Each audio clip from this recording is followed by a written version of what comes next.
Hi everyone, welcome to the May 2024 Networth video. Before I jump into the numbers, just to give you some information about me, my name is Mona. I am a single woman, 40 years old, that lives in a high cost of living area, which is New York City. I do have a child, so she is 5 years old and she's also special needs. I work and live in New York City, as well as I am a human resources professional working for a financial services firm. So just want to give some context in terms of my background and what my ultimate goal in life is early retirement. So I'm trying the best I can to save and invest for early retirement for myself, but then also securing my daughter's future, especially given her disability. So let's take it all the way from the top. My net worth for May 2024 is $624,872.30. Very, very proud of this number and really looking forward to see what it's going to be by the end of this year. But let's take it from the top. My Bank of America checking account, at the end of May, the balance was $4,726.65. That's a decrease of $275.99 from the prior month. The Bank of America checking account, I leverage that for my monthly expenses. So the amount will fluctuate depending on what day I close out the budget and when I shoot the net worth video. So it's totally fine that this account is down $275. It's really a wash account because ultimately all the money in it will get spent for the next month. Starting with my Ally savings account, the balance is $13,559.95. That's an increase of $1,221.29 from the prior month. The reason for this increase is because I did put some extra money here because I am working on building up my emergency fund.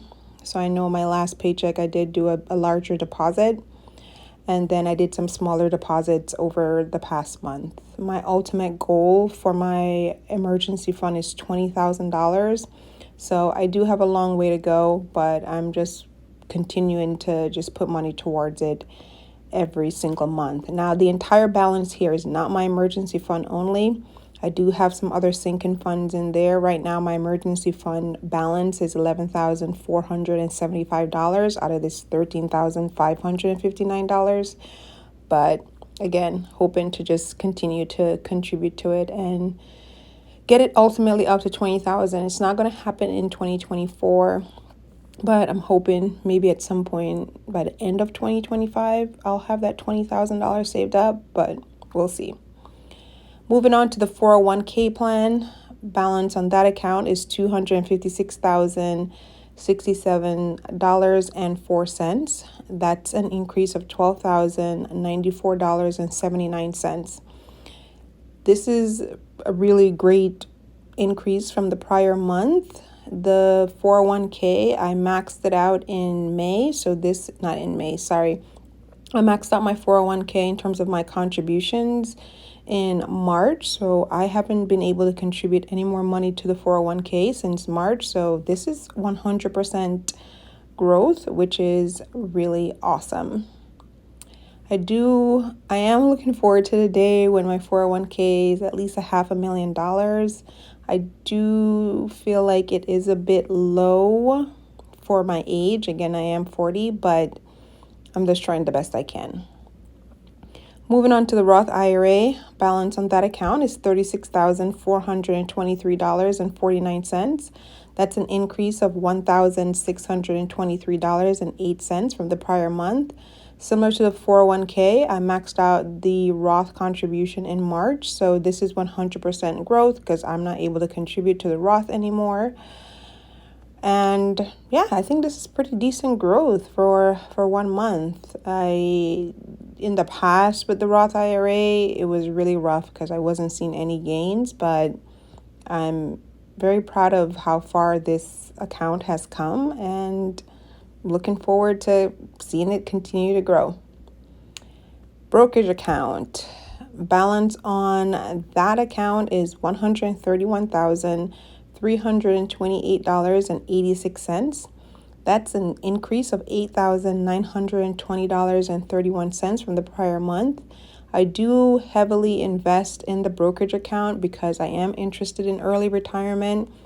So this brokerage account is really going to function as my bridge account from my early retirement age to when I actually get to the age when I can start accessing my retirement portfolio. So I really need to build up this portfolio, this brokerage account, to a very large amount. I don't know if I'll ever be able to do it. We'll see. So I'm just taking it again one day at a time, like everything else, but very happy about the significant growth in the portfolio. Most of this is my deposits, again, because I am investing aggressively into the brokerage account, but I'm just really looking forward to the day when at least this brokerage account hit $200,000. That's not going to be anytime soon, but as you see here, I'm working my way towards that. Then moving on to the HSA. Balance on that account is $23,426.78. The HSA, this is the magic account because it has the triple tax advantage. So the money goes in pre-tax. The gains on it grows tax-free, and then when you withdraw the money from the HSA, it's also tax-free. I do look at my HSA purely as an investment account. So for any healthcare expenses for myself or my daughter, I cash flow that out of my paycheck. I do not touch the HSA. So everything, my monthly payroll deductions that go into the HSA, they go in and they are 100% invested because really would love to build up the HSA balance as high as possible because unfortunately, healthcare is one of those areas that we all know the costs just keep on getting higher and higher. So as long as I can keep all this money invested and keep on contributing to an HSA, the better for myself and my daughter.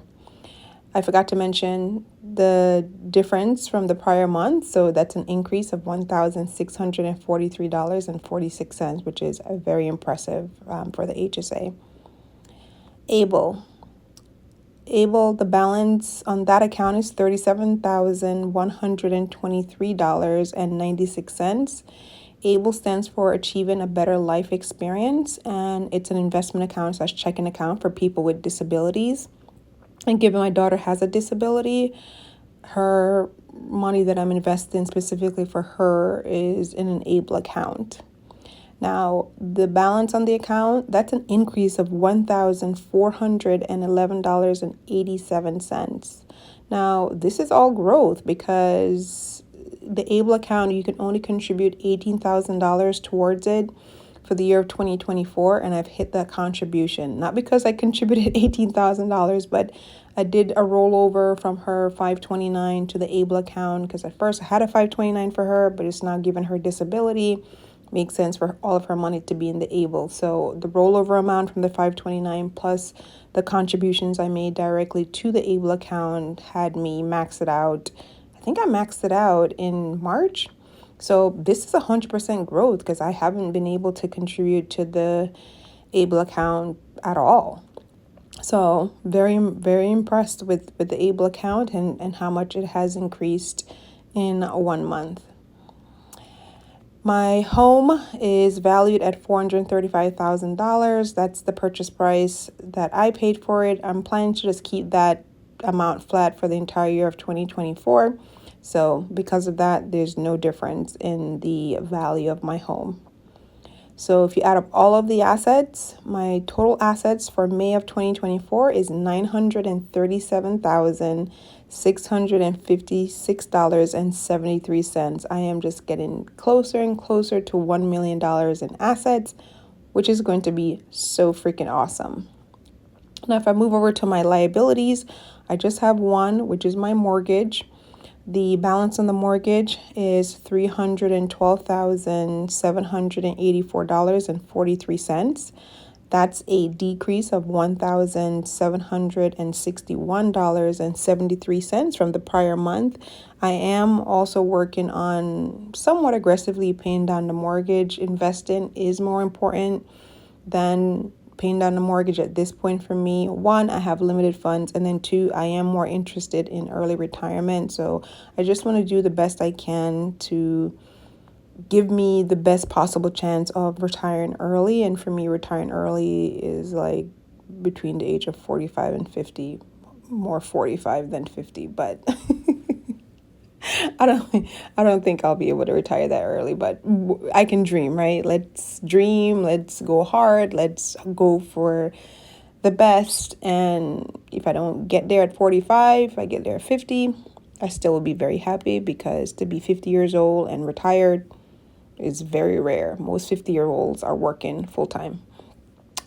So, also, just one other point on the debt. I am a fan of Dave Ramsey, so I definitely subscribe to his message in terms of I don't believe in debt, I don't have credit cards, I don't do the points thing. I just, whatever I need, I just pay cash. And if I can't pay cash for it, then in my brain, I can't afford it, so I just don't do it. It's really that black and white with me, so I don't try to like use some system to go on trips and get hotels. If I can't book that hotel and pay for it cash and it not be a financial setback for me, I just don't go on a trip. It's that simple. And if, again, yes, so we did the assets minus the liability, and you see the net worth there of $624,872.30. And that is an increase of $28,400.54 from the prior month. Wow, that's really cool to see that. So that is all for the month of May 2024 net worth update. The grind is hard, the grind is slow, but every month we keep on making progress. And I'll catch you next month for the month of June 2024 net worth. Let me know how your net worth for May was. Did it go up? Did it go down? Did any one of your particular assets or liabilities fluctuate? Let me know in the comments, and I'll catch you in next month's video. Bye.